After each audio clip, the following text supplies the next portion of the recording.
삶을 이기는 법이라는 제목으로 함께 하나님의 말씀을 나누도록 하겠습니다. 우리가 살다 보면 이 삶의 위기는 항상 찾아오게 되어 있습니다.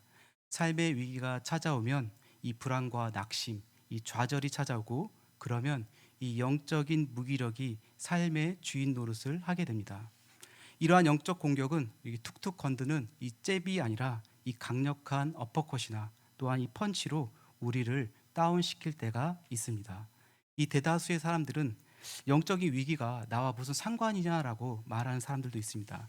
그러니까 자기에게는 이 영적인 무기력이 오지 않을 것이라는 그런 교만함에서 그 생각을 하게 됩니다. 목사님, 저에게도 무슨 위기가 찾아올까, 또 찾아와도 이 무기력과는 상관이 없을 것이다 라고 저도 생각했습니다. 그런데 나도 모르게 찾아온 이 영적인 무기력 앞에 저는 속수무책이었습니다. 그러한 순간에 대부분 영적으로 소진되고 또 무기력에 빠져 기도할 힘조차 내지 못할 때가 있습니다. 이렇게 치열한 영적 전투의 현장 가운데 그리스도인으로서 제대로 힘 한번 써보지 못하고 종종 영적으로 잠수를 타는 경우를 발견하게 됩니다. 그것에 대해서 윌터 브루그만이라는 이 성경학자는 그것을 포로 상태라고 말하고 있습니다. 기독교 진리가 그 주도권을 잃어버리고 우리가 마치 이스라엘이 바벨론에 끌려가서 포로 생활을 하듯이 우리가 지금 이 영적 무기력 상태에 있다는 것을 설명해 주고 있습니다. 그렇기 때문에 우리가 지금 살아가고 있는 이 삶 속에서 가장 중요한 것이 무엇일까? 바로 절망하지 않는 것입니다. 그리고 또 한 가지, 이 무기력증에 빠지지 않도록 하나님이 주신 그 소망을 바라보는 것, 이것이 너무나 중요한 것입니다. 오늘 본문 속에서 예수님이 하셨던 그 사단들과의 논쟁들, 그리고 그 영적 전투의 현장이 얼마나 살벌하고 만만치 않은 것을 보게 됩니다. 그냥 눈으로 봤을 때 단순해 보입니다. 예수님이니까 그런 시험을 당할 수도 있다라고 생각할 수도 있습니다. 하지만 우리가 본문을 살펴봤을 때 그렇지 않은 것을 볼 수 있습니다. 우리가 읽지는 않았지만 이 3장의 후반부에는 이 족보가 나옵니다. 예수님의 위로부터 아담까지 올라가는 족보입니다. 이 3장의 마지막 절 38절의 말씀입니다. 제가 읽겠습니다. 그 위는 에노스요, 그 위는 셋이요, 그 위는 아담이요, 그 위는 하나님이시니라. 아담 그 위는 하나님이시다라고 말씀하고 있습니다. 그러니까 하나님의 아들이 바로 아담이라고 끝을 맺고 있습니다. 그리고 나서 예수님이 시험 받으러 이 광야로 나갔다라고 기록하고 있습니다. 지금 이 순서에는 의미가 있습니다. 어떤 의미가 있냐면 이 아담과 또 예수님을 비교하고 있는 것입니다. 이 아담이 하나님의 아들로서 이 인류를 대표했고 예수님도 하나님의 아들로서 인간의 모든 삶을 대표해서 이 구원자로 오시지 않았습니까? 이 두 인물을 대조하고 있는 것입니다. 우리가 잘 알고 있듯이 이 사단의 시험 받는 것은 이것을 통해서 인류의 조상 첫사람 아담은 실패했지만 둘째 사람 이 예수님은 승리했다는 것을 저자는 의도적으로 보여주고 있습니다. 이런 맥락에서 이 본문을 우리가 살펴본다고 한다면 좀 더 이해가 좋을 거라고 생각합니다. 본문 4장 1절을 한번 보도록 하겠습니다. 제가 읽겠습니다. 예수께서 성령의 충만함을 입어 요단강에서 돌아오사 광야에서 40일 동안 성령에게 이끌리시며. 예수님은 40일 동안 사단에게 이 시험을 받으셨습니다. 여러분 40일 하면 떠오르는 장면들이 성경에 많이 있습니다. 여러분 무엇이 있습니까? 모세가 시내산에서 이 40일 동안 머물면서 돌판을 받는 그런 장면이 있습니다. 그리고 산모가 이 부정한 상태로 있는 기간이 40일입니다. 또 엘리야가 금식한 기간이 40일입니다. 또 에스겔이 유다 족속의 이 죄악을 본인 스스로가 떠맡고 있었던 그 기간도 40일이었습니다. 또 블레셋의 골리앗이 이 사울의 군대를 말로 공격했던 그 기간도 40일이었습니다. 신약에서도 이 예수님 부활 이후 승천까지 예수님이 이 땅에 머물렀던 기간도 40일이었습니다. 그러니까 생각보다 40일이라는 이 숫자를 사용하는 이 성경 본문이 많이 있습니다. 그래서 어떤 목사님들은 이 40일을 굉장히 중요하다라고 강조하시는 분들이 있습니다. 그래서 어떤 큰 일을 앞두고 금식할 때 보통 40일을 금식하는 분들이 계셨습니다. 제가 어렸을 때 이 모교의 담임 목사님이 40일을 금식하셨어요. 제가 어렸을 때 기억이 잘 나지 않지만 제가 그렇게 들었던 걸로 기억합니다. 그리고 제가 처음 이 전도사로 부임했던 교회에서 이 건축 문제를 가지고 담임 목사님이 40일 이 금식 작정을 하셨습니다. 그런데 28일 만에 이 건강상의 악화가 와서 입원하게 됨으로 말미암아 이 금식이 중단되었습니다. 이 회복의 시간을 가지고 있는 그때 제가 이 병문안 가서 목사님께 물었습니다. 목사님 정말 괜찮으십니까? 라고 물었을 때 담임 목사님이 저의 손을 꼭 잡으면서, 제가 이제 전도사 처음이었잖아요. 그러면서 전도사님은 이 40일 금식 기도 같은 건 절대 하면 안 됩니다. 큰일 납니다. 라고 신신당부를 했던 것이 기억이 납니다. 저는 28일 동안 힘들어 하시는 이 목사님을 옆에서 지켜봤기 때문에 그 고통과 그 힘듦이 얼마나 어려운지를 그냥 저는 옆에서 체험했기 때문에 그것이 얼마나 쉽지 않았던 것을 보게 된 것입니다. 물론 하나님 앞에 금식함으로 나아가는 것, 그것은 중요하고 필요한 것이지만 그렇다고 해서 40일이 중요한 것은 아닌 것입니다.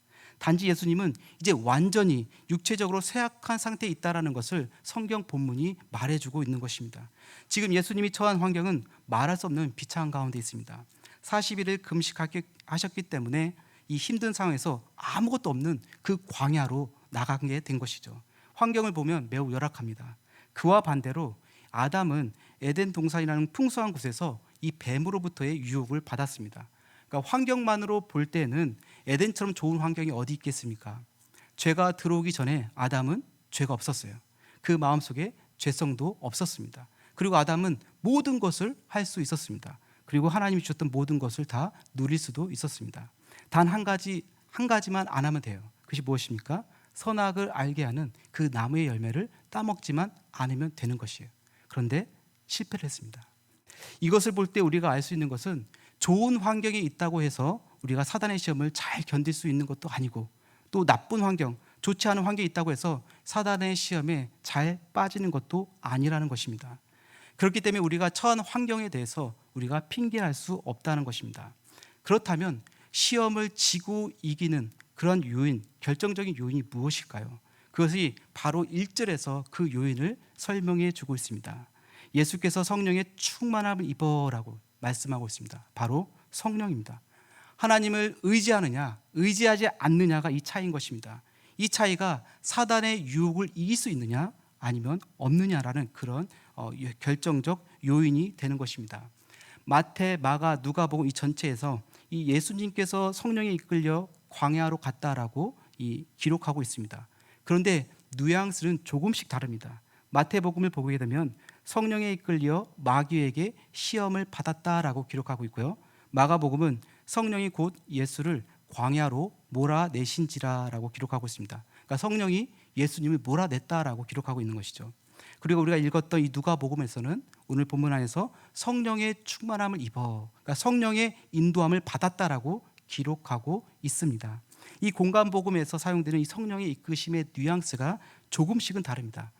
아무래도 강조점이 다른 것이겠죠. 그렇지만 중요한 것은 성령께서 인도하셨다라는 것입니다. 이것이 중요한 것입니다. 그 당시 유대인들 또한 이 마귀의 존재에 대해서 관심 있게 보고 있었습니다. 동시에 그 마귀의 우두머리인 사단에 대해서도 굉장한 관심을 가지고 있었습니다. 유대인들에게 있어서도 이 예수님께서 시험을 받으시는 이 장면은 의미가 있고 또 상징적인 대목이기도 합니다. 우리가 3절, 4절을 보게 되면 드디어 사단으로부터 유혹을 받는 장면이 나옵니다. 3절과 4절입니다. 우리 함께 봉독하길 원합니다. 마귀가 이르되 내가 만일 하나님의 아들이거든 이 돌들에게 명하여 떡이 되게 하라. 예수께서 대답하시되 기록된 바 사람이 떡으로만 살 것이 아니라 하였느니라. 자, 첫 번째 시험은 바로 육신의 정욕입니다. 사단이 지금 가장 유체적으로 쇠약한 상태에 있는 예수님에게 먹을 것을 만들어 먹으라고 유혹하고 있습니다. 아담이 선악을 알게 하는 나무를 보면서 느낀 첫 번째 시험도 먹음직함의 시험이었습니다. 그 나무를 본즉 먹음직도 하고라고 이런 유혹이 나타나 있습니다. 40일을 금식하며 줄이시던 예수님께 떡을 만든다는 것은 정말 그럴듯해 보였습니다.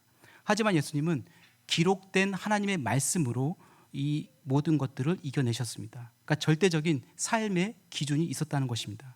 그리고 떡이라는 물질보다는 말씀이라는 영적 자산을 더 소중하고 중요하게 붙들고 계셨습니다.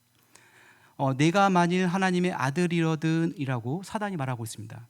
지금 이 시험이 예수님이 정말 하나님의 아들인지 아닌지를 시험하기 위해서라고 말하는 학자들이 있는데, 사단은 정확하게 예수님이 하나님의 아들이라는 것을 인지하고 있었습니다. 뒤에 보면 이 복음서에 등장하는 귀신들도 예수님이 하나님의 아들이라는 것을 알고 있었습니다. 그리고 그 예수님을 매우 두려워했습니다. 지금 사단이 하고 싶어하는 그 유혹은 무엇이냐? 바로 예수님을 하나님과의 그 관계 안에서 떨어뜨려 놓고 싶은 것입니다.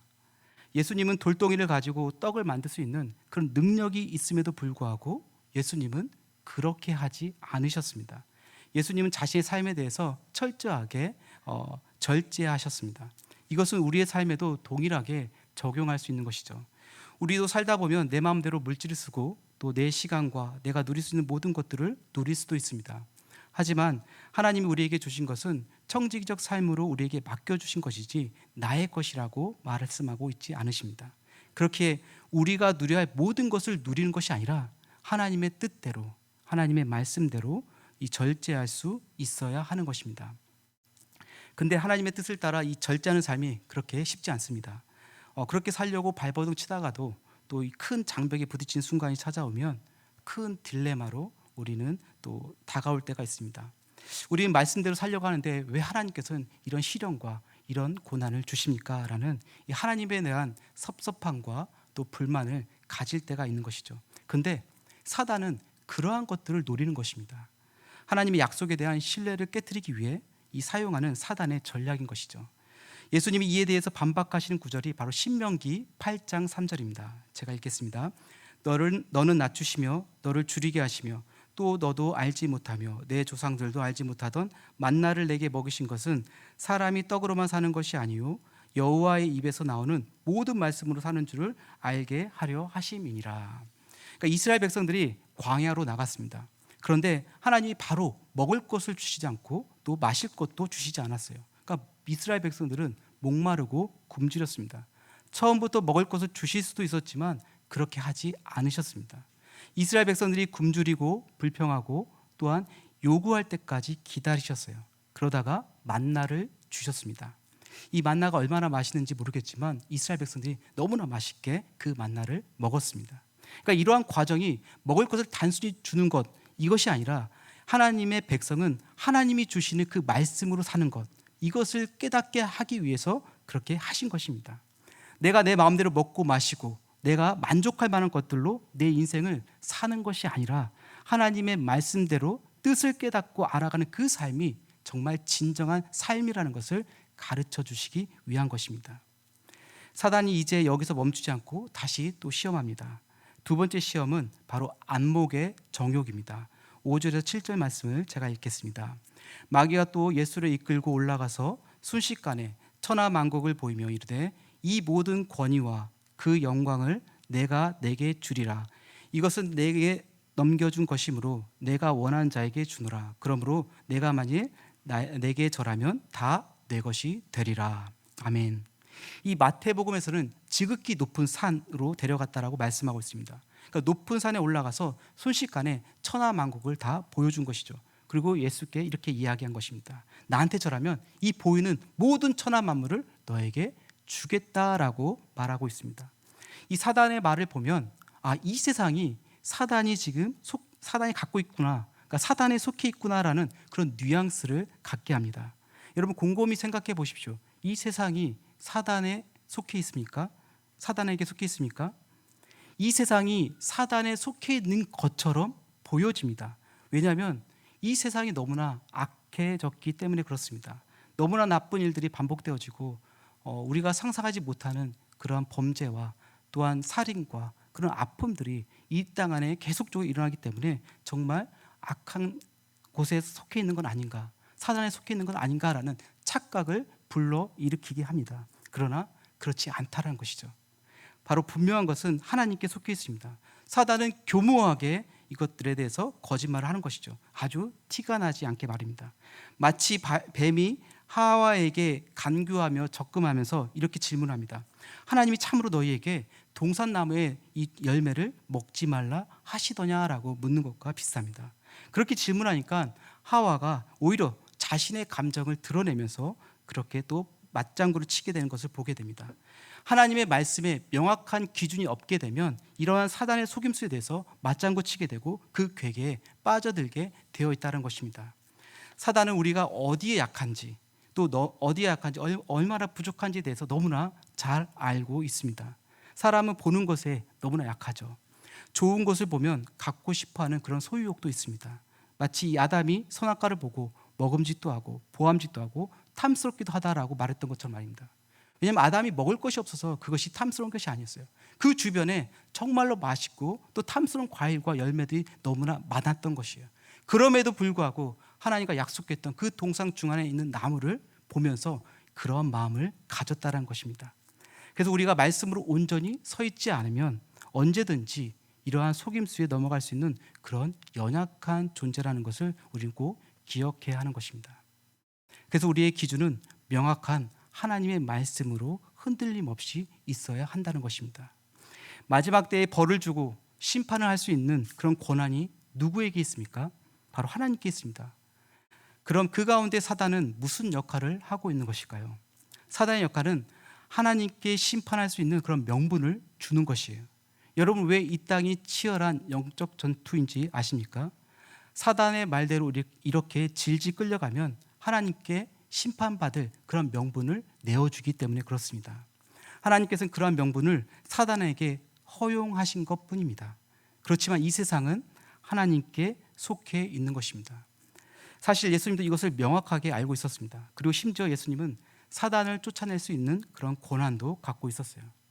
마귀를 쫓아낼 수 있었습니다. 성경에 기록하기를 주 너의 하나님께 경배하고 그분만을 섬기라라고 말하고 있습니다. 마태복음에서는 어떻게 말하고 있습니까? 사탄아 물러가라 그랬더니 사단이 물러간 것이에요. 이 대목을 보더라도 예수님은 이미 사단을 물리칠 수 있을 만한 권한과 능력을 가지고 있었음에도 불구하고 지금 그 시험을 당해 주고 있는 것입니다. 우리가 사단의 이 속삭임대로 움직이면 우리는 심판받을 명분을 내어주는 것입니다. 우리가 이것을 꼭 기억하면서 말씀 앞에 바로 설 수 있기를 주님의 이름으로 축복합니다. 이제 마지막 시험은 이생의 자랑입니다. 9절 말씀입니다. 함께 읽겠습니다. 또 이끌고 예루살렘으로 가서 성전 꼭대기에 세우고 이르되 내가 만일 하나님의 아들이여든 여기서 뛰어내리라. 성전 꼭대기에서 뛰어내리라고 사단이 말합니다. 이제 사단이 전략을 바꿨어요. 예수님이 계속해서 말씀을 이용해서 성경을 인용해서 사단을 반박하니까 사단도 이 성경을 인용합니다. 시편 91편 11절과 12절 말씀을 통해 인용합니다. 그가 너를 위하여 그의 천사들을 명령하사 내 모든 길에서 너를 지키게 하심이라. 그들이 그들의 손으로 너를 붙들어 발이 돌에 부딪히지 아니하게 하리로다. 이 성경이 이렇게 얘기하지 않았냐? 네가 하나님의 아들이면 뛰어내려 보라고 말합니다.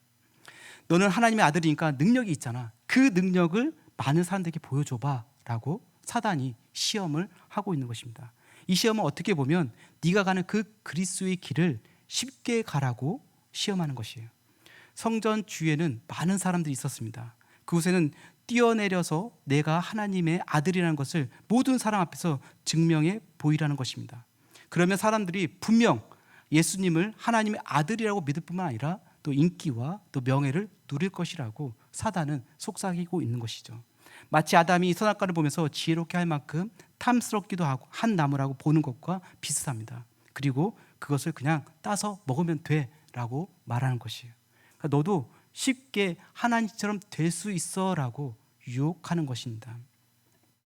예수님은 많은 사람들로부터 큰 인기를 누릴 수 있었습니다. 그 길을 선택해서 갈 수 있었음에도 불구하고 그 쉬운 길을 선택하지 않았어요. 우리가 하나님의 일을 감당할 때 어떤 길을 가야 합니까? 십자가 지는 길, 바로 좁은 길로 가야 하는 것입니다. 이 사복음서를 보면 예수님께서 많은 능력을 행하셨습니다. 이 병든 자들에게 병을 고치시고 굶주린 자들에게 먹을 것을 주시고 또 귀신 들린 자들에게 귀신을 쫓아내시고 그때마다 예수님이 하셨던 것이 무엇입니까? 바로 그 자리를 피하셨어요. 도망가셨어요. 왜냐하면 이스라엘 백성들이 예수님을 정치적인 왕으로 세우고 싶어 한다는 것을 알고 있었기 때문입니다. 예수님이 능력을 행할 때마다 이렇게 기록하고 있죠. 이거 누구한테도 말하지 말라. 아직 내 때가 이르지 않았다라고 말하고 있습니다. 그렇지만 이미 소문은 다 나 있었습니다. 예수님이 능력을 행하신 것은 사람으로부터 인기와 명예를 얻기 위한 것이 아니라 자기 백성들을 향해서 긍휼히 여기는 마음이었습니다. 5천 명을 먹이실 때도 예수님이 백성들을 보면서 뭐라고 말씀하셨습니까? 이들이 목자 없는 양처럼 떠돌아다니는 것이 너무 불쌍해서 이 5천 명을 배불리 먹이셨다라고 성경이 기록하고 있습니다. 본인이 가지고 있는 능력을 이 불쌍한 사람들을 위해서 행했던 것입니다. 예수님이 가야 하는 길이 십자가 길이었기 때문에 이러한 소문들이 밖으로 나가지 않도록 그렇게 조심스럽게 행동했습니다. 그런데 사단이 얘기하는 것은 무엇입니까? 공적인 자리에서 하나님의 아들이라는 것을 처음부터 증명해 버리라는 것이죠. 그러면 어떠한 일이 일어납니까? 예수님은 많은 사람들로부터 인정을 받을 것입니다. 인기와 명예를 얻을 수 있을 것이에요. 그러면 예수님이 십자가도 지는 일도 없었을 것입니다. 근데 그것이 예수님이 원하는 길이었을까요? 그렇지 않습니다. 2000년의 기독교 역사는 쉬운 길을 선택하지 않았습니다.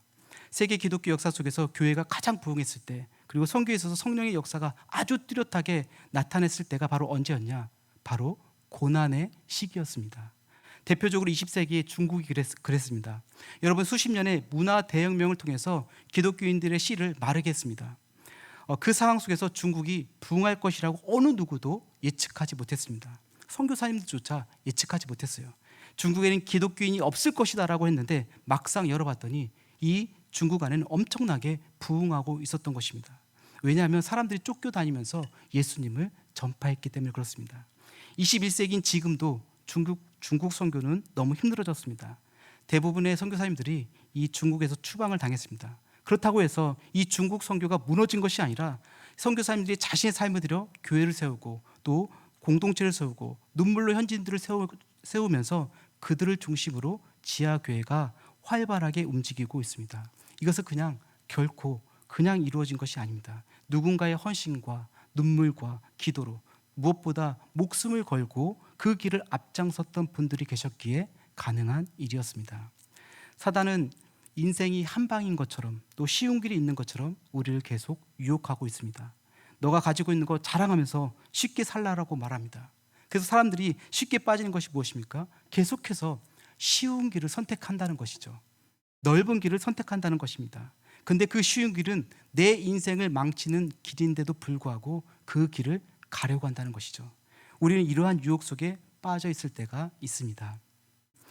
우리는 조금만 가지고 있어도 너무나 자랑하고 싶어 합니다. 그 모든 것이 하나님이 주신 은혜임에도 불구하고 그것을 잊어버리고 우리는 내가 잘해서 얻은 것이라고 착각할 때가 있습니다.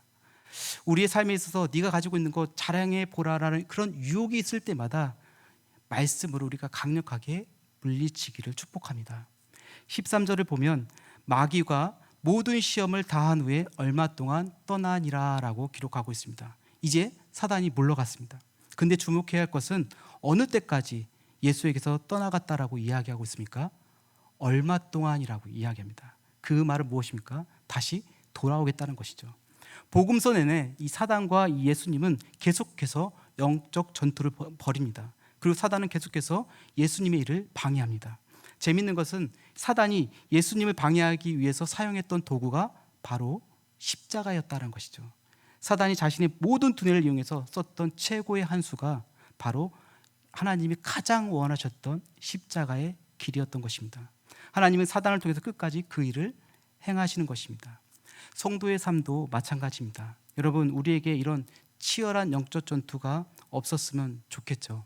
저도 이런 영적 전투가 없었으면 좋겠습니다. 그런데 하나님께서는 이 시험을 통해서, 이 영적 전투를 통해서 우리를 더 성숙하게 만들어 간다는 것입니다. 우리를 더 하나님께로 더 가까이 가게 만든다는 것이죠. 우리의 삶은 그렇게 계속해서 반복되는 영적 전투를 통해서 우리가 하나님 안에서 강하게 세워지도록 만든다는 것입니다. 오늘 본문은 예수님께서 이 사단의 시험을 어떻게 이기셨는지에 대해서 말씀하고 있습니다. 아주 명확하게 말씀하고 있습니다. 그 시험을 이기는 방법은 바로 하나님의 말씀을 의지하는 것입니다. 우리가 하나님의 말씀을 제대로 모르면 어떠한 일이 나타납니까? 이게 사단의 유혹인지 분별하기가 어렵다는 것입니다. 아담은 이 사단의 유혹을 분별하지 못했습니다. 또한 우리 주변을 보면 신앙생활의 옷을 입고 사단이 우리를 유혹하는 경우가 너무나 많기 때문에 때로는 헷갈릴 수 있습니다. 또 좋은 게 좋은 것이라고 말하면서 하나님의 길을 가지 않고 우리를 쉬운 길로 유혹하는 그러한 경우도 너무나 많이 있습니다.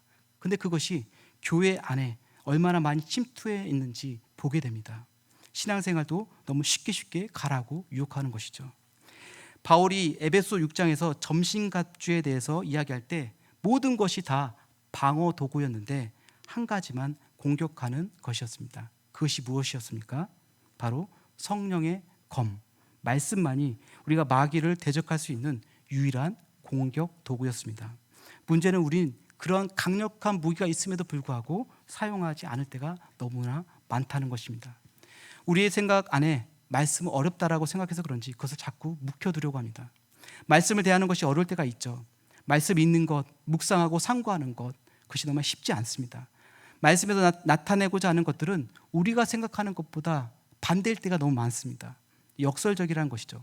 화가 나는데 참으라고 합니다. 또 용서하라고 말씀하십니다. 그 사람이 미워 죽겠는데 용납하고 사랑하라고 말씀하십니다. 정말 손해보기 싫은데 손해를 보라고 하시죠. 그리고 나의 것을 포기하라고 말씀하십니다. 어찌 보면 순종하기 어려운 것들 투성입니다. 그럼에도 불구하고 성령의 능력을 의지하면 말씀대로 살아갈 수 있도록 우리는 기도하고 간구해야 하는 것입니다. 그 길이 가장 내 삶의 가장 좋은 길이라는 것을 우리는 흔들리지 말고 인정할 수 있도록 기도해야 하는 것입니다. 우리가 영적 침체에 빠지지 않기 위해서 사단의 괴계로부터 자유케 하기 위해서 하나님의 말씀을 붙들고 실천할 때 그 시험을 이기는 도구가 될 수 있다는 것을 기억할 수 있기 바라며 또 영적 승리의 삶을 살아가는 우리 대구동성의 모든 성도님 되시기를 주님의 이름으로 축복합니다. 기도하겠습니다.